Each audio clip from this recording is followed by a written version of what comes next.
week. Haven't seen that yet. That one's supposed to be a lot better. Mm. Oh, we already started. Yeah. Talking Mandalorian. Welcome back. It is Q&A number 4, as I dubbed it, the Quickening. So at some point during this video, we will have Mark just raise his hand to the sky to stop a ceiling fan, and bagpipes will start magically playing. The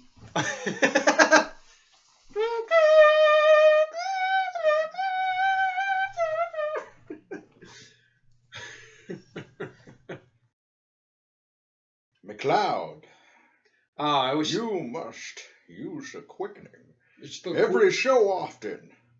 When you focus entire lifetime's worth of energy into but a single moment, you can do something incredible. Now witness Like the miracle get of me age. out of these damn films. Witness the miracle of an age.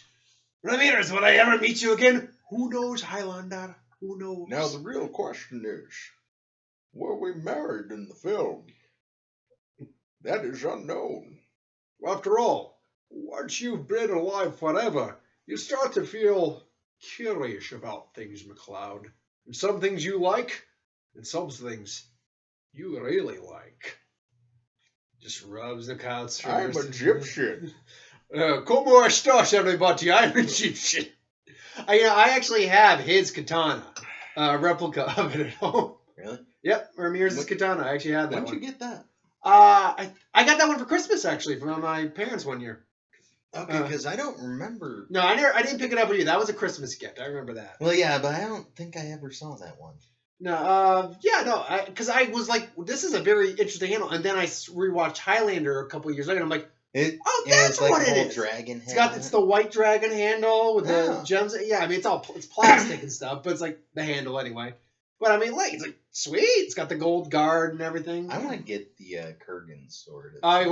See, that one never made sense to me because like, okay, it's a twist on, but that means that the blade doesn't run through the entire handle. That's actually a really shitty way of making a sword. I mean, I guess if the screw tip is, through the handle and goes into the blade long enough, I suppose it could be a good way of doing it, but... Well, I'm focusing less on that part, more on just the general look of it. Oh, okay. If you're going to go with those... I don't think you can buy one that you assemble No, yourself. I just think of it in function in the movie. I'm like, that actually isn't a practical way of using a sword. But we digress. We're back with the Q&A, folks. I got the questions lined up, so, I mean... my gut is pointed directly at the camera. So it just you're right.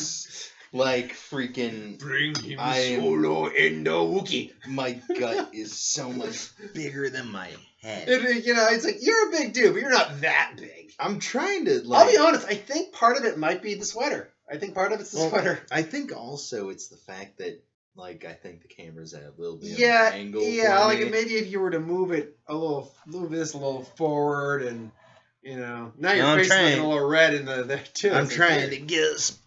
Yeah. Oh, there we go. That's nice. That's a good shot. Not as bad now. Yeah, a little bit better. All right, but so yeah, Q&A. Just gonna bring it down. I appreciate every one of you who brought on brought the questions. Same form as before. Just gonna go through them, give you a shout out, answer the question best we can. If you did give me a what if, don't expect me to give you an actual what if in this video. I already wrote it down in a different video for the different video in the future. And who would win? I'll just give you a brief answer. Mark can give his opinion on that. You're getting the questions up too, or you just nope. Well, I'm not gonna sit here and look up porn, so yes. You could. No one can see what's going on your phone. Just as long as you keep the volume down. Remember, YouTube's now. No. You remember YouTube's all now just about. Hell, me even saying that probably just got this video flagged because I said shit earlier, so we'll see what happens. Which. There are a lot of questions about how kind of YouTube is going. Yeah, we have no idea how that algorithm is working right now. That may affect the channel, specifically because I've been following along with a lot of this because, well, as per usual, I kind of work on the back end of a lot of this stuff. He's a little bit more behind the scenes. And one of the big things that might be coming up, and he and I are going to have to discuss this more later, and kind of see what we have to do. But the magic segments, there's a chance we may have to revise those a bit. Magic segments? Because magic is rated in such a way that it's for kids. Okay. So any swearing Oh, and okay. and monetization, all that stuff, they basically how things are kind of working right now is because of recent. I just realized these glasses are glaring, are reflecting a lot. I was realized we were about 6 minutes in. We still haven't answered the My question eyes yet. seem so tiny now. But basically, the way YouTube is Currently working Yeah. as of, I believe, January 1st. Basically the first of the year. Is anything that is listed as kids' content is immediately demonetized. What? Because if it's for children, they don't want to be selling ads to children. Oh, okay. So anything that might be kids' content is demonetized, and anything that is adult content may also be demonetized for obvious reasons. Basically, there's a whole bunch of stuff that is possibly going to be going on behind the scenes. I am probably not explaining it incredibly well. I mean, I'll keep it real. Like everything I normally do, like the basics, like the who would wins, the what ifs. I doubt those are going to change. Whether they get depends on the characters you're talking about. Whatever. Point being, I doubt most of that is going to change the way I do it or anything like that. Now, whether or not I have to change something like when it comes to the magic videos, we probably won't have to do anything when it comes to reviews unless it's a kid's film, and even then, I doubt it'll have to do much. We don't swear to begin with. This is more of a warning that there might be some content changes. may be changed a bit going into the future, but we'll have to see. Yeah, and YouTube is kind of constantly changing a lot of stuff in the background. Especially when there's enough backlash on something, they'll eventually be like, and it's happened before. Regardless, YouTube doesn't care. YouTube doesn't care, but eventually, people who want to make money is like, hey, ad creators, you know what? You can't put ads on something. You can't make money with YouTube. So now, what are you going to do with YouTube? I mean, yeah, you'll always have YouTube. YouTube's never going away. Let's be honest. Well, yeah, and they still make plenty of money from plenty of sources. But wouldn't it be better to make more money? That's always the philosophy of business. But anyway, we've gone on long enough. We've gone 8 minutes and haven't answered a single question. So starting off, haven't we really answered a lot of questions? We've answered all the questions. There are questions you didn't even know you wanted to ask. All the questions have been answered. You just weren't listening, folks. We went by like that. I mean, seriously. Wait a minute. Hey, man, my left. I always have trouble with my left. There we go. I just want to comment really quick that the foreshortening is still really weird on this because I look like I'm closer to the camera than you somehow. Objects in the camera are closer than they appear. I'm further away than you, but I'm not that much bigger than you. You're actually a little closer than I am, I think. When you actually look at it, I think you're a little closer. Anyway, I digress. Point being, anyway, so Guillermo Acosta has the question: will Jason Voorhees ever win a fight? It feels like he loses every fight you talk about. First off, I do believe I've had Jason win several fights. I'll be honest though. The one thing about Jason Voorhees that I can't seem to find out, and someone brings this up, a couple of people have brought this up for times, is the comic book Jason Voorhees. And I don't mean like the whole Ash versus Freddy versus Jason stuff. I mean like apparently because I did that version at one point, and someone says that's not the comic version of Jason he was talking about. Like, I tried looking for other versions of Jason Voorhees. There might be other comic books, but I don't know. I can't find like a site that lists down what that's about or anything like that. You know anything about those? Like are there other Friday the 13th comics, not just the Ash versus Jason versus Freddy stuff? Yes. Oh, okay. So it's one of those things where some of that stuff can get a little muddled because a lot of these characters will change hands Mm-hmm. as to who's allowed to do comics of them, like Dark Horse, Yeah. IDW. I'm wondering who did the actual Freddy Jason Ash comics to begin with. It sounds like a Dark Horse, wouldn't it? Maybe, but that's the other thing. Versus Hellboy, that'd be awesome. Some of these comic book companies, like, they are directly from whoever made the movie. Yeah. Like, I think even New Line Cinema at one point Maybe they had are their own line of Maybe. comics. So. But yeah, hey, I think he's one of. And first off, when I overdo it, whenever Jason Voorhees shows up in a Who Would Win, I always do like multiple versions. Because there's multiple versions of him. There's the standard series Jason, which ended with Jason X. We don't like to talk about that one. When you think about that's because that was all a continuing storyline. I don't know about Jason X being part of that storyline. No, I mean from the beginning of the Friday series to the rest until Jason goes to hell. That's technically all within a similar same continuity each other.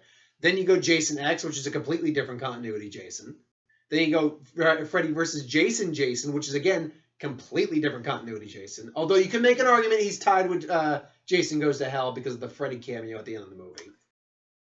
I will say, though, I think it is a little bit debatable in a lot of ways, simply because, as with most horror movies, this is convoluted as shit. Oh, I'm not arguing that at all. What's in continuity and what's not. Dude, half the Who Would Wins I do are convoluted as shit. And then there's the reboot of Jason that we got like in 2009, who was just actually a big burly dude who kills people in the forest for a change. He's the only Jason, though, who actually can, like, run and move fast. So that's always one of, like, the weird wild cards whenever I do that. And then recently there's the... I now have to add the comic Jason from Ash, Freddy, and, Jason. Because it became a Deadite in that series. There's also another one. Is there? Which one am I missing? The video game adaptations of these various Jasons and the powers associated with the various forms of Jason. Well, the powers that are associated with various forms of Jason, I always include. Like, he's near impossible to actually kill, high regeneration, completely ignores pain, a brick shithouse in terms of strength. Teleportation. Yeah, it's implied, but it's never fully said he has that. Oh, no, that's what I meant by the video game versions. Like, are we talking like Mortal Kombat, or are we talking like the actual game? Oh, no, I'm talking about Friday the 13th, the game. Oh, okay, all right. But that's... there have been multiple of those. Exactly. So, see, then... The most recent one. You realize I have to include right now about 5 different versions of him when I do these videos. Yet he has never won a fight, according to this person asking this wonderful question. To be fair, I don't know if said person has watched every single fight I've done with him. Have you watched every single fight you've done with him? I've done every single fight I've done with him. What kind of conversation is this? And you know what? I'll spoil one. I'm pretty sure I actually gave him at least a solid win percentage against Pennywise, believe it or not. The reason being, Pennywise feeds off fear.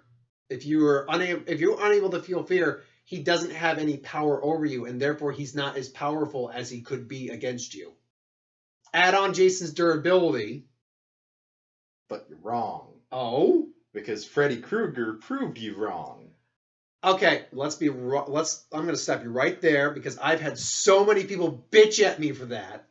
The only continuity Jason that has a fear of water is the Freddy versus Jason continuity. Jason Takes Manhattan. Doesn't have a fear of water. Yeah, he does. No, he doesn't.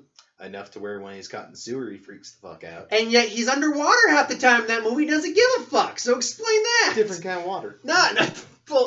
Water had different consistency. You mean like one's actual water and one's sewage sludge that dissolved his flesh? He's afraid of his mother. He's not afraid of his mother. He's just a mama's boy. There's a difference. He's afraid of disappointing his mother. His mother is always threatening him and being like, Jason, you want to be a good boy and kill these bad children. Yeah, but here's the thing. Once he figured out... I was pretty sure that Pennywise could use that against him. But here's the thing. Jason figured out it wasn't his mom at the first. And once Pennywise tries to, stab or kill Jason as his mom, he'll be like, oh, you're not my mom. Well, I'm going to wreck your shit. Here's the thing. I'm not saying he wins every single time. I'm just saying he actually has a reasonable chance of beating, especially depending if you're like going with Uber Jason. Remember, Uber Jason's theoretically, we don't know for certain, it's not proven at the end of the movie, it's implied, he survived re-entry into a planet's atmosphere, for God's sake. And he was completely 100% bulletproof, and could tear through the metal hull of a ship. But the problem is Pennywise is a Cthulhu level god being who even the Turtle? The turtle? No, not the turtle. Freaking to anyone who doesn't know the Stephen King universe. But it's really a simple story, really. No, freaking the Losers Club. Yeah. It is heavily implied that the Losers Club didn't even kill him. But here's the thing. No one has. I've had to look into that because obviously people Pennywise has been one of the most requested death battle characters who would win characters I've ever done. So I've had to constantly re-look into his backstory. There are characters who supersede him in the Stephen King lore in terms of power. There's like a specific one that's like legitimately the de facto god in the Stephen King lore who outranks him and Maturin. And they say who could legitimately kill Pennywise. I'm trying to remember what the name of that thing is. It's not the Red King, I don't believe, or the Crimson King. It's something which is totally a fucking rip-off of the King in Yellow. Yeah, and then you get like the SCPs, which have their own kind of different one of the Crimson. I think they also call that one the Crimson King or something like that. Yeah, possibly. Anyway, I digress. So anyway, yeah, I'm pretty certain I've had him win a couple, but don't worry. Eventually, he's going to win some. It's just a matter of what characters he gets pit against. Like, here's the thing. I'm certain at some point I'll have to do him versus Leatherface. He would wreck Leatherface's shit. Yeah. Leatherface is one of the most pitiful slasher villains when you really break it down. Anyway, I digress. We only got into question 1. We're almost going close to 20 minutes now.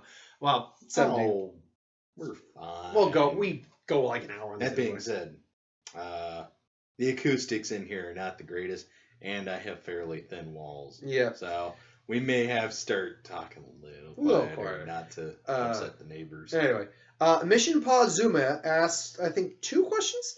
What would you do a what if with yourself in what if your favorite ice cream, not a what? Okay, sorry, I'm gonna have to reread this one. Read this one. Yeah, get yours up. Would you do a what if with yourself in it? Well, okay. Oh no. Okay. Sorry. He didn't bullet point these. So, would you do a what if with yourself in it, being me in the what if scenario? I've done that. You one person asked, "What if I was in the Dragon Ball Z continuity?" I've done that, and there are other ones people have asked too. So yeah, I've done that, and we'll do it again. What's your favorite ice cream? Depends what day you get me on. If I were to say right now what my favorite ice cream is... I'm sorry. Quickening! It suddenly just jumped to you yelling. It always jumps to me yelling. If I were to say right now what my favorite would be... if someone offered to me, I could murder me a bowl of like mocha, like chocolate chip mocha ice cream. That'd be like, I could go for something possibly maple or pumpkin. Maple's good. Then not a versus idea, but I do have to ask the question: who would win in a fight? That's fine. Ultra Instinct Shaggy at 5% versus all the Dragon Ball Z characters. Shaggy. Z fighters. You're wrong, but okay. It's okay to be wrong, Shaggy. Mark. Yeah, Z fighters. Shaggy. Z fighters. I'm sorry.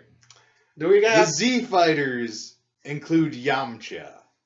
Yeah, and they also include Goku and Vegeta. No. 1 does not include Vegeta. He does not wear a gi. 2. He's considered among the Z fighters. What gi is the requirement for being a Z fighter? Plus, he's renegade for life. Doesn't matter. He protects the Earth. He's a Z fighter. He doesn't protect the Earth so much as he just fights anything that comes near him. So it's less he's protecting. It's less he's protecting, more that he's just there. All right, Clever Dick. We'll take Vegeta out of it. You still think 5% Ultra Instinct Shaggy beats Goku, who also went Ultra Instinct? Yes. You're even aware what Ultra Instinct is? Yeah. No, but I am vaguely aware of what Shaggy, like what they're referring to as Shaggy. So I'm just saying, Shaggy wins. And I'm saying that because Shaggy's not even an actual fighter, he loses he has outright. more training on his side. No, he doesn't. Dragon Ball Z started in the late 80s. Scooby-Doo started in the mid to late 60s. So he's older. That's all he And is. he has more training having to deal with horrifying monsters threatening the world. And his training resulted in him running away all the time. So he's very athletic. He always gets away. He's really fast. He's able to consume just as much, if not more, food than Goku. I think that is because he is always training. He is like Master Roshi if Master Roshi was younger and more of a badass and perpetually high. Okay. As we learned from Master Roshi, I do not hold back when I'm high. And when I'm toasted, it was the quote, but close enough. Anyway, first off, we'd have to see Shaggy wins. Except we've never seen Shaggy try to throw a punch. Yeah, we have. I've never seen him try to throw a punch. Do you know what they're referring to with the whole Shaggy? I know exactly what they're referring to. Okay, all right. I know we're getting off track because it's just a stupid conversation, but I'll just sum up my thoughts on this real quick because I'm currently doing a what if on the topic of Ultra Instinct. Ultra Instinct doesn't have anything to actually do with God Ki, theoretically speaking. It is just a state of being where you can react instantaneously, automatically, without thinking. Now, that being said, it's believed to be tied to Divine Ki, but with no actual evidence to that. Ultra Instinct Shaggy is honestly nothing more than a guy who can dodge theoretically any blow from anyone who's slower than him. That's nice. Yeah, and you're still going to disagree with me. Because it's still Shaggy. So Shaggy's not even the best character on Scooby-Doo. It's clearly Velma. God. You just shake your head, man. Moving on, J11. What's your favorite thing about anime? It's a fair question. Literally, just not, at least in my case, my favorite thing about anime is just what you can do with it. There is no limitations with anime. You can tell whatever story you want, however you want it, in any context you want it, give any sort of visual you want, do any kind of action scene you want, comedic. Anything is capable. You're capable of anything in anime. It's similar to the movies, but at the same time, you do have limitations with movies. With anime, frankly, you can go as soft as you want. You can go as hard as you want. There's really no limitation with that. For me, I have to say one, art plays a lot into it. Granted, I'm not a big fan of like the more modern, it's a little too cleaned up artistic styles.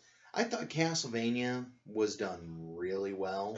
Some of them can benefit, definitely. Yeah. Like when they did Hellsing Ultimate versus the original Hellsing, like the animation style was really cleaned up from that. But, well, I liked the Ultimate Hellsing a lot better because it was more of a throwback to that old school animation style I like. Because I'm a big fan of things like Cowboy Bebop and Trigun and stuff like that. And I got into them mostly because of how they looked and felt. Like I remember Rurouni Kenshin had that similar vibe too. Just the biggest thing for me though is the batshit fucking insanity. I love when anime just goes, you know what? We're gonna have our protagonist. He is going to be shooting lightning from his nipples. Well, he carries a sword in his mouth. Why is he carrying it in his mouth? Because his arms got chopped off. But he's still running at Godzilla. Well, okay. Naked. Naked. Why? Because he's going to win somehow. How? Because he's the main character. Because. Of course, the main character doesn't always win either. They will have it be that horrifyingly random and crazy. Yet, somehow, even though they will break the laws of physics and a bunch of other crap, somehow they will still make it plausible within the context of their world. How they did that. Like, well, with the sword and the lightning nipples, they called down a thunderstorm after they plunged the sword into Godzilla's eye, and the lightning struck it and blew Godzilla up. Now, for any of us who know Godzilla, we know that wouldn't work, but whatever. King Ghidorah, speaking of Godzilla, King Ghidorah asked the question. That was actually a perfect segue. What is your favorite conspiracy theory? I like the lizard people conspiracy theory, just because it's kind of fun that there's the idea of lizard people that just walking around in plain sight in human skin. It's a good question when you think about it. That is a very basic, like, I need to, like, educate you on more conspiracy theories. I don't care about conspiracy theories. I don't care that you don't care. Well, I don't care that you don't care that I don't care. Because a lot of them do also tie into cryptozoology. Well, that's fine and all, but whatever. You're learning more. Anyway, what's your favorite conspiracy theory that I probably don't know? Honestly, I'm kind of a fan of Skinwalker Ranch. The idea that there's this ranch where basically the veil between, I think it's generally assumed like it's a veil between dimensions, is really thin there, so weird stuff and cryptids and all that stuff keep showing up. And the government is aware of this and has been kind of trying to downplay it. Like, that's the real Area 51. Screw that. Screw Area 51. That's the real... Oh, no. It's like, it's a different kind of level. It's more like Area 51 is an SCP facility. Whereas Skinwalker Gotta get more Ranch SCPs on the channel, by the way. is an SCP itself. Okay. That just that's a good way to put it. Moved and can't contain. Yeah. I'd have to believe Area 51 is within the lore an SCP facility, too. I have to believe that. Probably. King Ghidorah also asked, if animals gain basic knowledge and rebel against the human race, can they take over the Earth? Now, to answer that question, when you say animals, do you include insects within that domain? Because if you include insects, then yes. because insects outnumber us 1,000,000,000 to 1.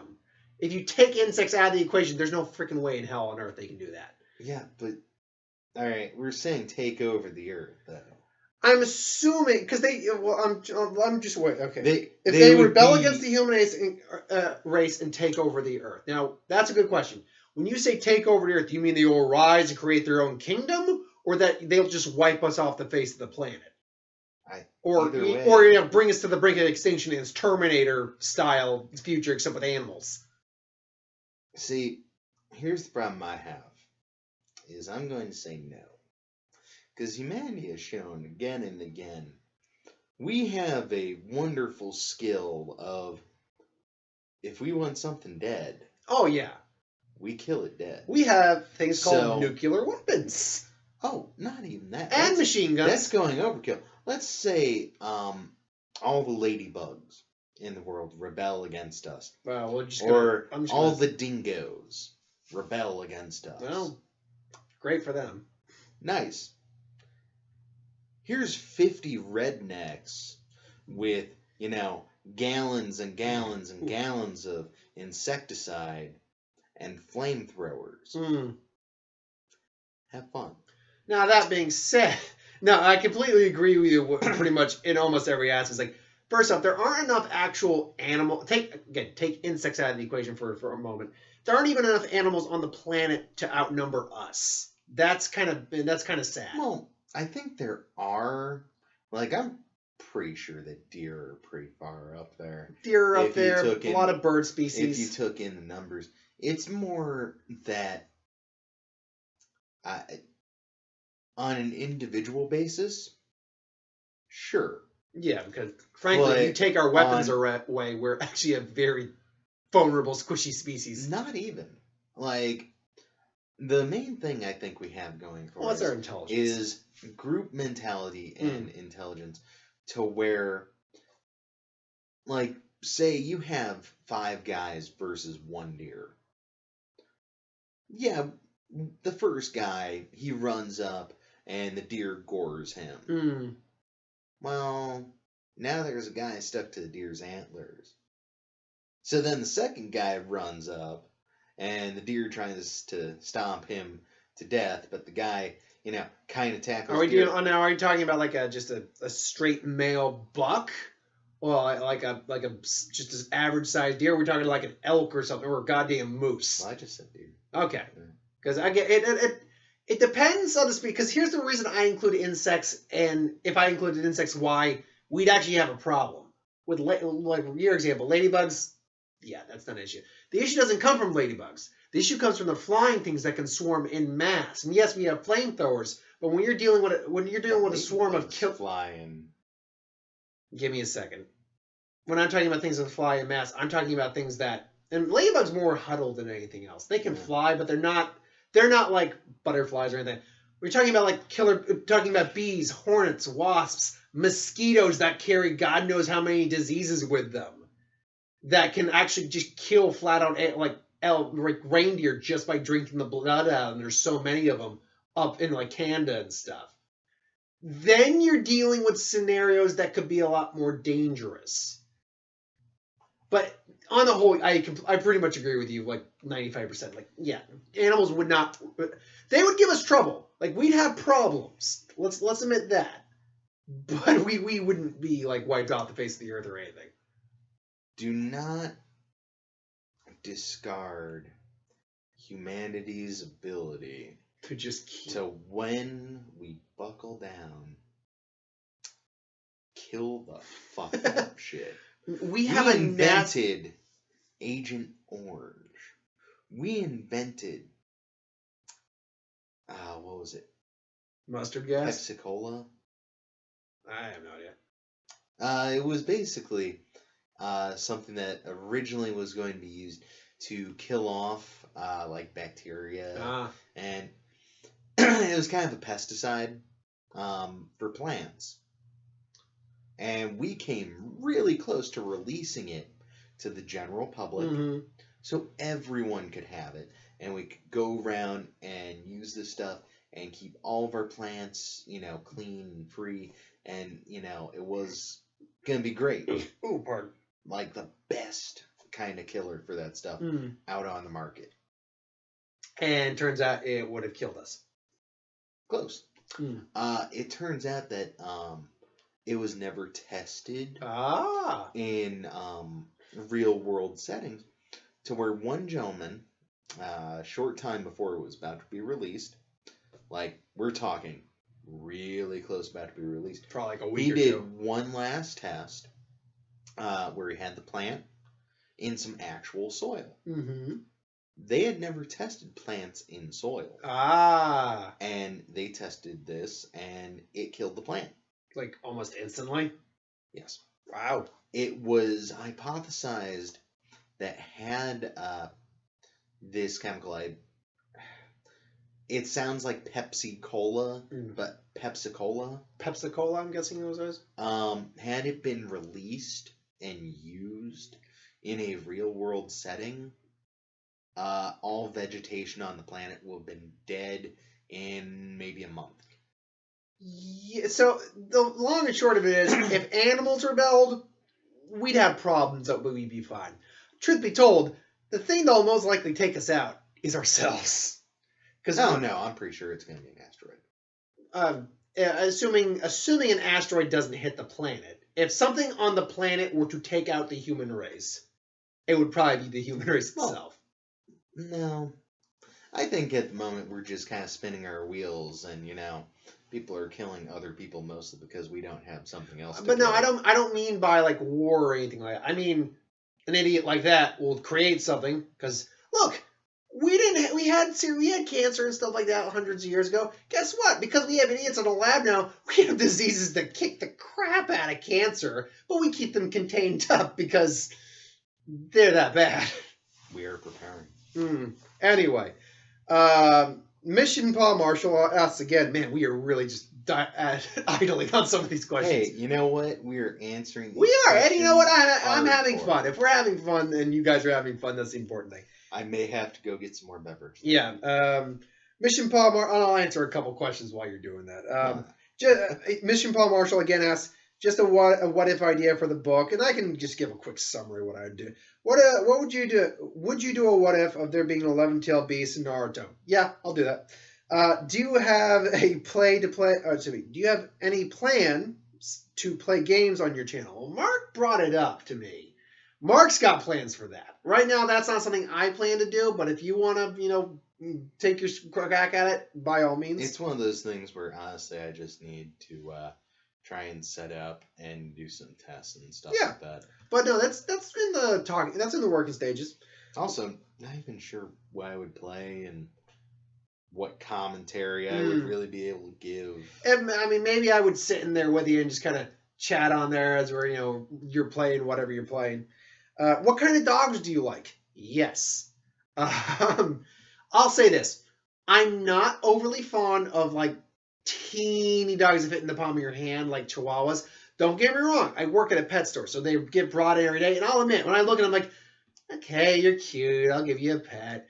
But generally speaking, as long as the dogs say above 20 pounds, it doesn't really matter to me. I had a customer bring in a husky today. I had a customer bring in a bulldog with a big squishy face. I don't like yippy dogs or dogs that are assholes. Well, I mean, theoretically, every dog could be an asshole. He could like give you all the affection you want. Like, I love you, then shit in your shoe, and you want to kick him out the next day. And you also asked Mission Paul Marshall, if you lived in any anime, cartoon, and movie, which would you pick? And the examples they give, like the Avengers, Naruto, Pokemon, whatever. So anime, cartoon, and technically anime is cartoons. Whether you like it or not, it's animation, but they are different by all regular accounts. That's 3 different questions in one. And that's a lot of freaking movies and anime and cartoons. If I were to go anime, I might go Bleach, just because it'd be cool to be a Shinigami. But if I were to just go in a real world setting, also, it's not saying that. No, you're right. You would be a certain thing. Yeah, you're right. You're right. You're living. Yeah, good call. Good call. So actually, I'll throw the Pokemon in there. I think it'd at least be fun to do that. But then again, it's like, all right, I'm a massive pet owner and I'm causing them to fight. So there is that. I still love playing the games. I just picked up Shield. I'm going to be playing that in the weekend. That's a damn good question. Because again, 3 different categories: movies, cartoons, and anime. I wouldn't. Assuming I'm not a Z Fighter Saiyan or whatever. Screw Dragon Ball Z, because that Earth planet gets blown up like almost every season in some way. For movie, I would say possibly, and I'm definitely looking over at my small movie collection right there. Indiana Jones universe, the Rocketeer universe. I'll be honest.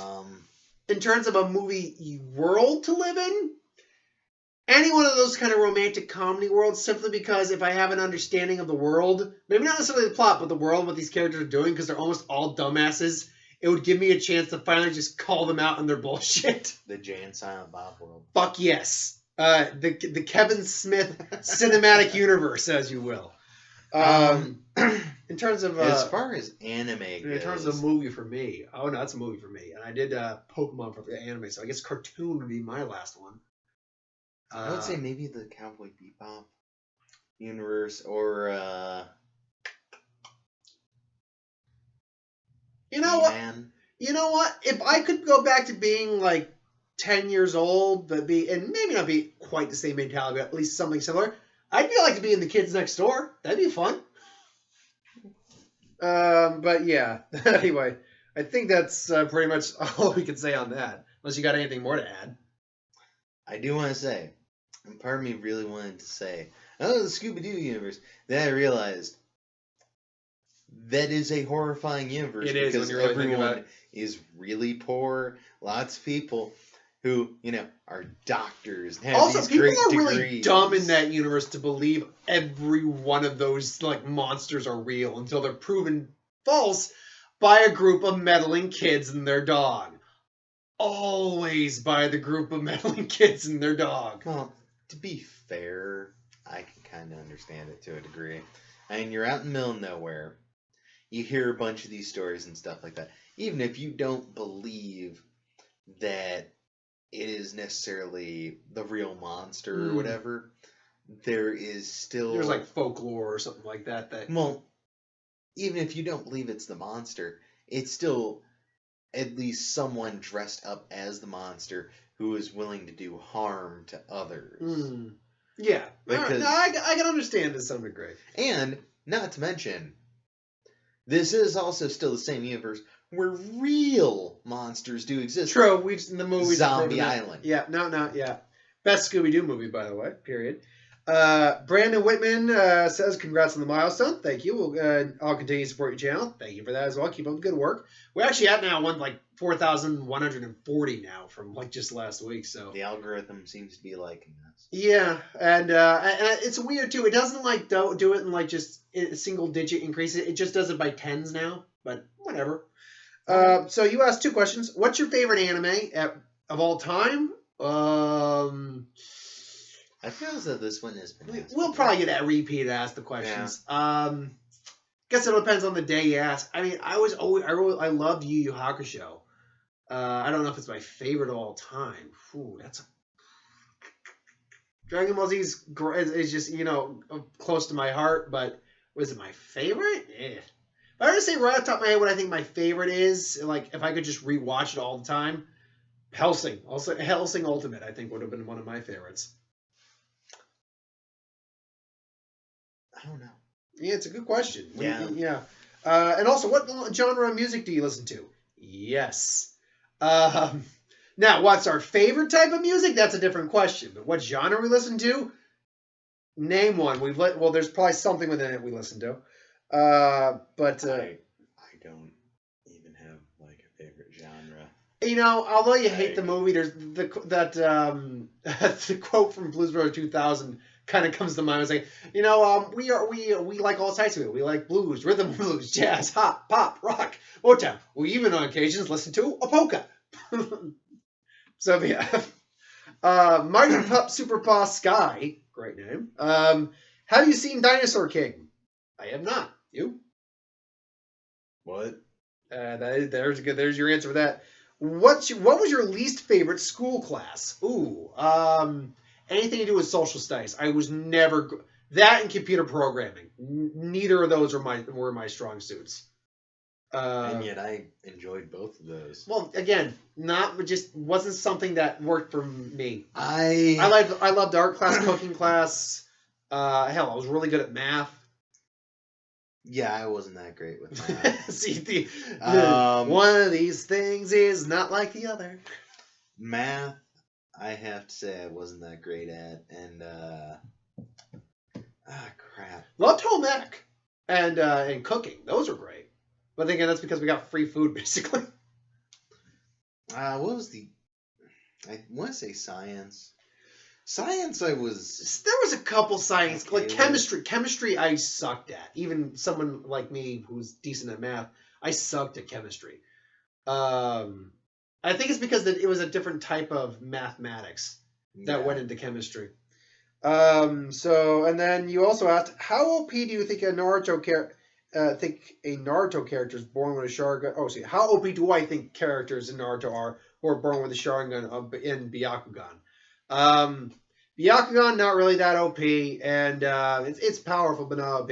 Sharingan's massively overpowered because the writer just decided to make it massively overpowered. And Mark's just gazing off because it's just not a question that's up his alley. He's got this little fox candle holder guy. Is he a fox or is he a dog or a wolf? Fox. Okay. I mean, technically they're all the same anyway. Here's my response to that question. How is Naruto still a thing? hasn't he at this point made everyone believe it? Yeah, he did. And now his son's trying to get him to believe it. Because that's why Naruto still remained extremely relevant. Plus the fact it was just one of the most popular shonens of all time. What? Oh yeah, wait, you don't know about his son and his spin-off series that I will not bring myself to watch or read? I'm gonna go get beer. I'll take a whiskey if you're getting drinks. If you're offering. I'll continue on from here while he's busy getting refreshments for us. Mighty Pup Zuma asked the question: In any anime with one would you be? Oh, which one would I be in? I believe we kind of answered that question a little bit. I think I can't even remember what I just answered last time. In terms of an anime, actually, I don't think I answered it. No, Pokemon. That was it. Pokemon. Have you seen Buddy Fight? Or no, I have not. I think I've heard of it vaguely, but I don't think I've seen it. What sport do you like? No. Actually, that's not entirely true. Bowling is technically a sport, so I enjoy bowling. I don't watch bowling. I don't watch any. It's a drink. I got a sports problem with my drinking and sport and things. In terms of what I like, yeah. But I don't watch sports on TV or anything like that. Bowling's fun though. Pool, I guess isn't a sport. It's more of a game, but they televise it, so you know. Hell, they televise the World Series though, so I guess. Your definition of sports is really loose. Yeah, because I don't like sports that much. Do you like sports at all? I'm a fan of fencing, though I don't really watch it very often. I have to say also maybe competitive shooting. There are a couple here and there that all kind of depends, and they pop up every so often. But I do not necessarily actively follow any sports. What brand's that? Evan Williams. Oh, nice. Yeah, that burn definitely kicks in pretty quick. This video is not sponsored. Not sponsored by any alcohol. Don't drink, kids. We are. I'm not being sponsored. I'm just a fan. And do you like fishing sports? That is. He has a didgeridoo in his pocket right now. That's Derek, right? Or Ian? One, it happens for everyone. Two. Oh, sorry. Continue on with that. If you can figure out how to edit, we can edit that out. Anyway, but yeah, do I like fishing sports? Not really. I don't even like fishing that much. Odd because of my last name. Sea Patrol Marshall, what's your favorite Disney song and movie? My favorite Disney movie? Ooh, that's a tough one. If we're talking about recent years, either Moana or Coco. If we're talking about all time, honestly, Aladdin. Probably Aladdin. My favorite song, oh God. I'll be honest, The Rock's Walk. Actually, no. You know what? My favorite Disney song so far has actually been in Coco, and it was that Un Poco Loco song that he did with Miguel. That was great. With Hector. That was a great song. I love that song. Remember Me is a fantastic one as well. That one gets me emotional, though, particularly in the end scene, just because of kind of the whole circumstance of my mother passing and all that. So that's a movie that can definitely get my emotions up. Same with Moana. Moana's great too. If I were to make my own hidden village in Naruto, what would I name it and how would I run it? Well, you say how would you guys run it? Mark would probably be sarcastic on the answer because he's not a big Naruto fan. So what would I name it? Probably something like the village hidden in the forest or something like. I mean, it's the Hidden Leaf Village, so technically they got that one, but maybe it'd be like the Hidden Steel Forest or village or something like that. I wouldn't run it with an iron fist or anything. I'd try to be a peaceful leader, but I'd also be one of those like, okay, we want peace, but if you come at us, we will break your asses. So I probably would run it. I'd probably run it with a stern but kind hand, kind of thing. A gentle fist, if you will. What power would you have? The power over the sun or the moon? I'll be honest. I don't like. look, we need the sun, and the sun feels nice when it's warm and it's cold out. I'm actually not a big fan of sunlight. My eyes are a little photosensitive. I'd probably have power over the moon and all that would imply, including power over water, probably gravitational forces, that kind of stuff. What would the crystal release for Rasengan look like? It's a good question because we'd first have to understand what the Earth release would probably look like. And that would kind of give us an idea. I think what you would probably see is like a lot of like quartz shards, almost like a sea urchin surrounding a glowing sphere with maybe a glowing crystal in there. And whenever I get to the what if Naruto had crystal release, I'm sure I will bring up how the crystal Rasengan looks after I think on it a bit more. What's your favorite which was your favorite nature release or Kekkei Genkai Rasengan, and which one would you like to see in the show that you haven't seen yet? I would like to. I mean, technically Boruto has a vanishing Rasengan that's lightning based, but I'd like to see what an actual lightning base would look like. I'd actually like to see I actually would like to see because the fire and the water one, those ones I can kind of figure out in my head. The earth one's the one that kind of intrigues me the most in terms of what it would look like. In terms of what's my favorite nature release or Kekkei Genkai, I'll be honest, the bone release was a really cool one, and lava and crystal. Lava, crystal, those are cool too. I think it's either the bone one or the storm release because you're basically creating lasers, which is really cool. Jaden Mercado, I want to say it's Mercado. What if you were a Naruto? I will get to that what if at some point. If I were a Naruto, I'll admit, when you do a what if and insert yourself in it, you have what's the best way to put it? You have an urge to make yourself OP. I didn't do that with the Dragon Ball one because that's... Whoops, sorry. I'm just trying... I got a message on my phone. There we go. I didn't do that with the Dragon Ball Z one. I made myself powerful, but I didn't make myself overpowered. I'll admit, Naruto would probably be one of the ones I'd make myself a little overpowered in.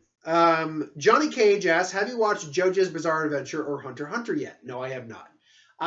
I'll probably get to Hunter x Hunter before I get to JoJo. I'll be honest. I've seen the art style for JoJo and stuff like that. It's not really my thing. So, Luke Morehouse, congratulations on 4,000 subscribers now. Here are my questions. Thank you, by the way. Number one, are you still going to give your thoughts on 1 minute melee fights because you already give your thoughts on death battle fights in DBX, and you said you were going to do that. I just want to know if you're still going to do that. I considered it, but I was trying to find all of them, and it seems that like they've gone over to other channels. Like at one point they were Death Battle, but now they like moved over to other places. And honestly, like they're so short that it's really not worth commenting. So no, I don't think I'm going to comment on that one. Since you're doing more SCPs in your own wins, yep, definitely. I have to ask because I'm a big SCP fan. What is your favorite safe SCP, elusive SCP, and cater SCP? That one's a hard one to do off the top of my head because you do realize, dude, there's over like almost 10,000 of these things, or at least like 5,000 of them. And you know what? I'm actually going to say that for Mark because he's coming back in. He'll want to answer that question. I know it. Who is your hated favorite horror movie? Who is your hated favorite? Oh, okay.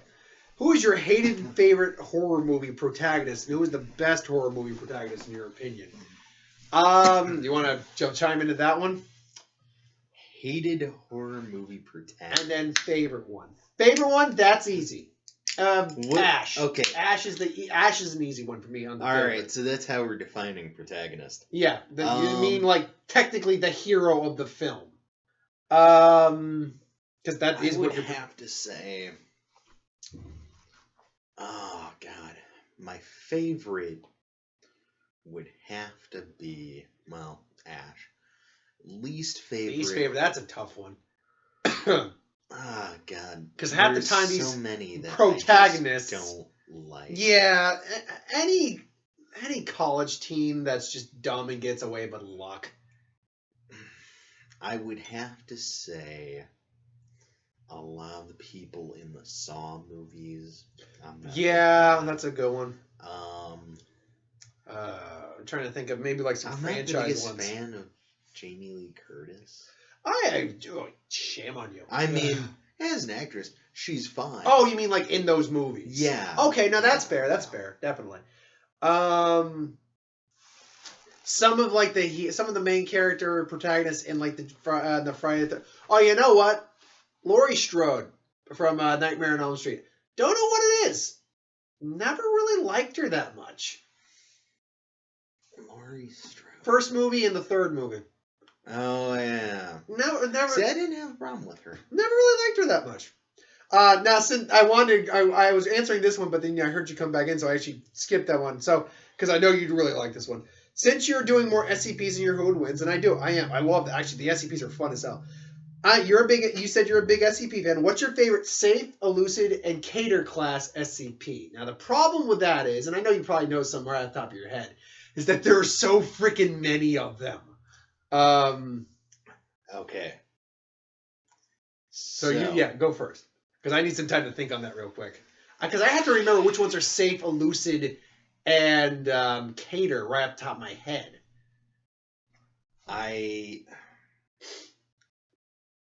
See, that's the thing, is I can't remember the designations offhand for a lot of them. I might, because I'm a fan of that green slime, where if you put into contact with a dead body, it does something horrible. They never say what. They just say. I think that's a cater class. But they said it goes really well with guinea pig.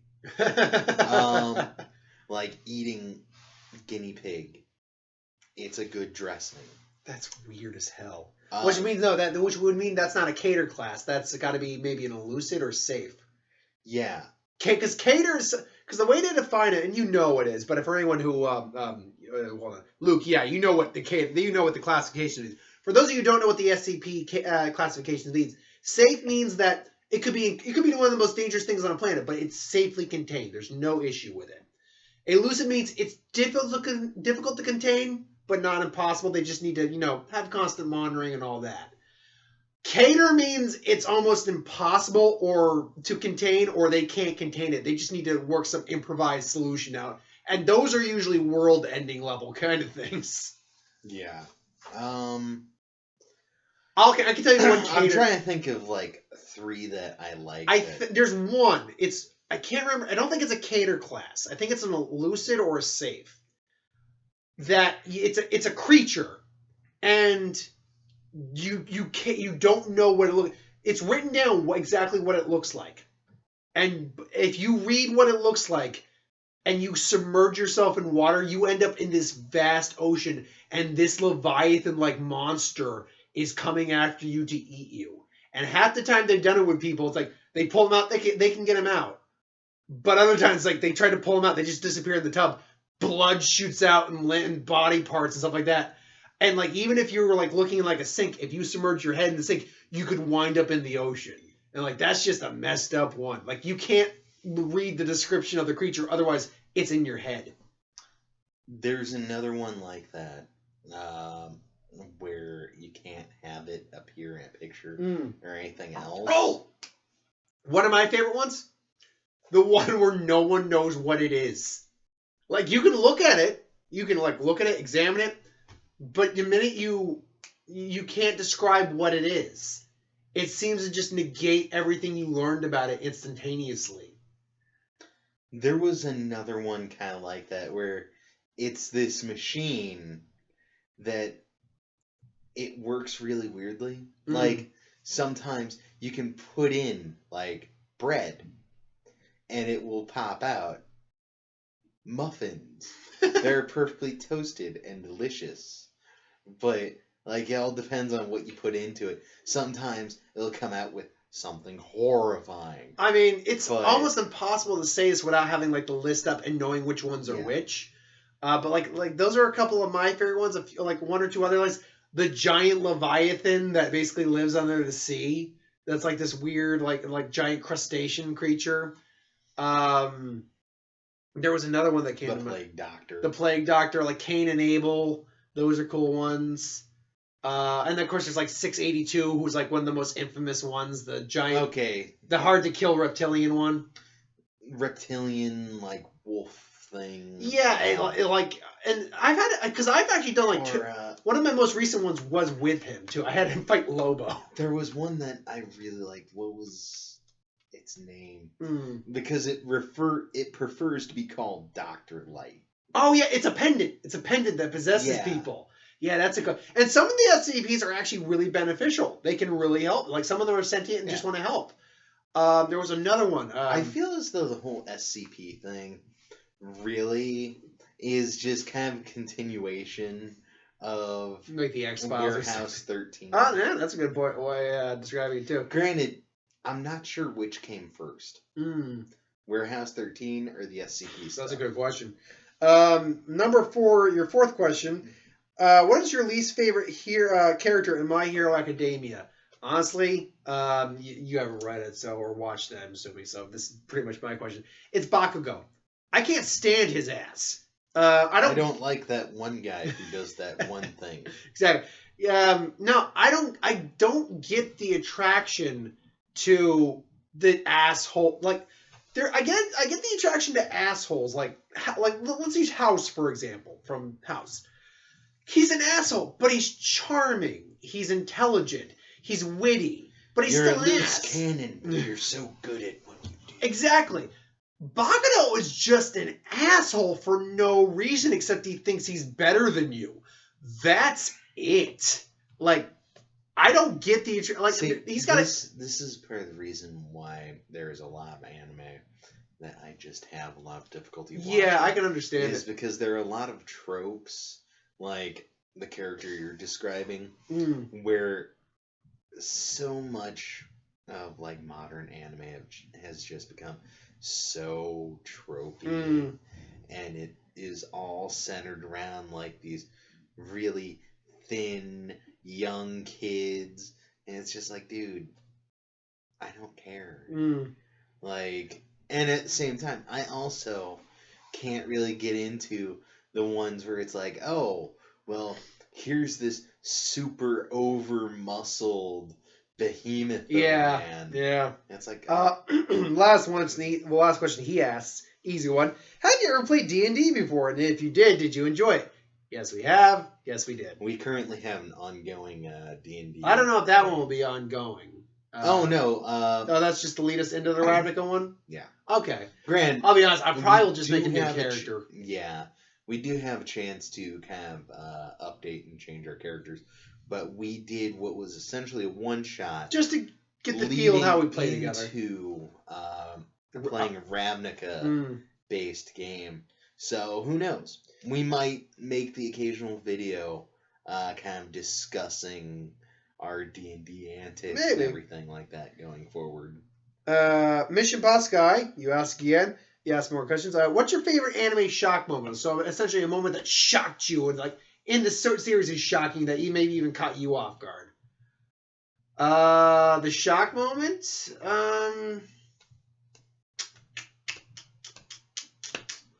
I'll admit the whole Berserk thing where, the guy goes evil and goes to hell or brings hell to it. That's pretty, it's a pretty good one. But here's the thing, it's anime, not manga. So like if I'm already expecting it, that makes it difficult. That's the thing is not a lot of anime has really shocked me. I'll admit, me and Carrie are currently rewatching Bleach, and she's loving it. The moment where Sosuke Aizen reveals himself to be the bad guy, she did not see that coming whatsoever. I can think of one. Oh, okay.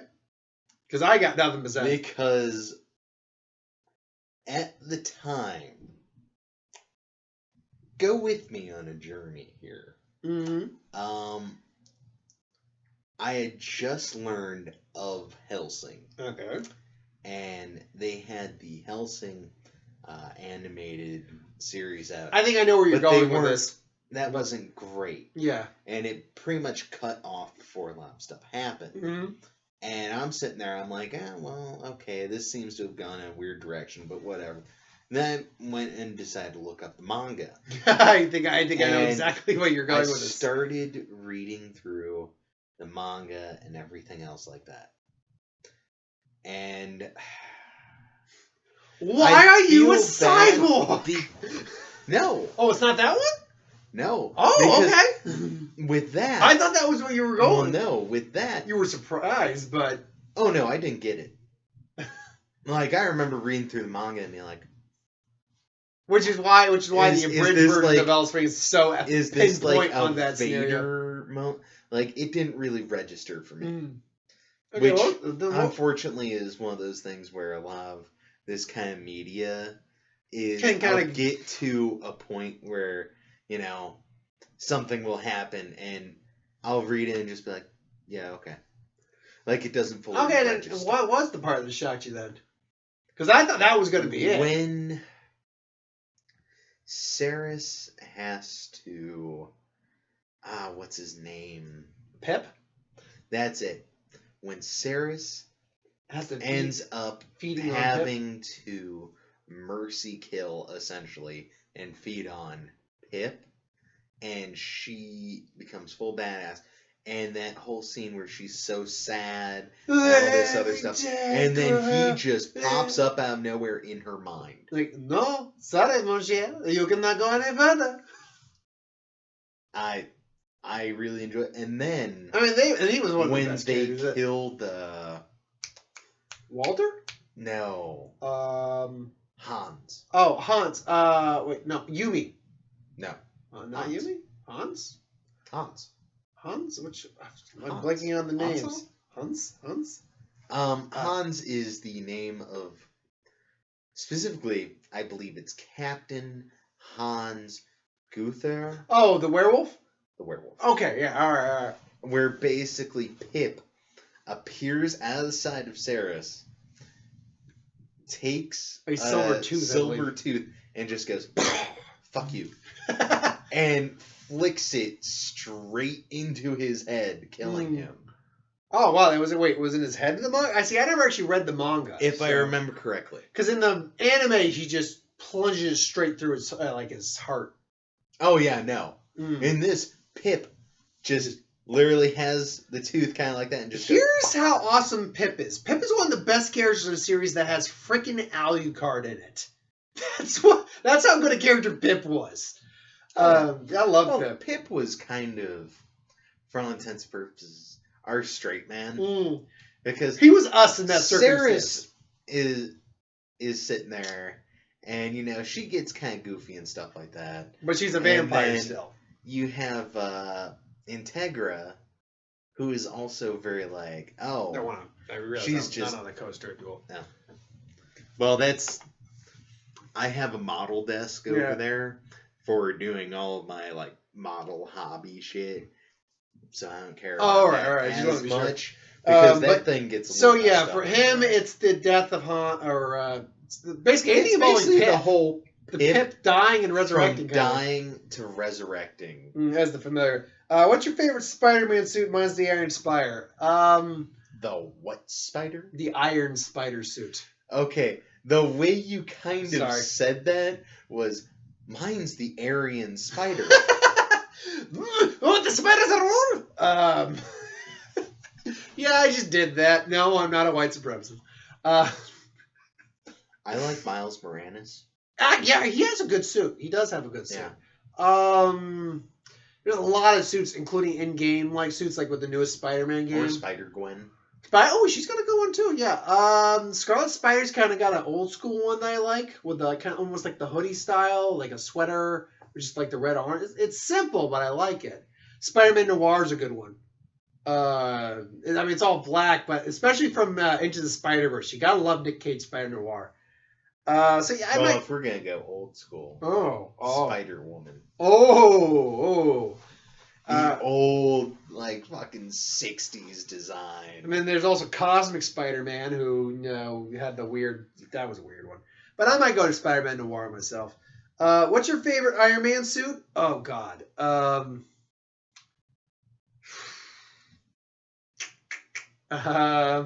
See, that's the thing, is I can't remember the names of a lot of them. I mean, you could probably describe it and I might know it. Maybe not like the Mark one, but like its function. I kind of like the Endosim one's kind of cool.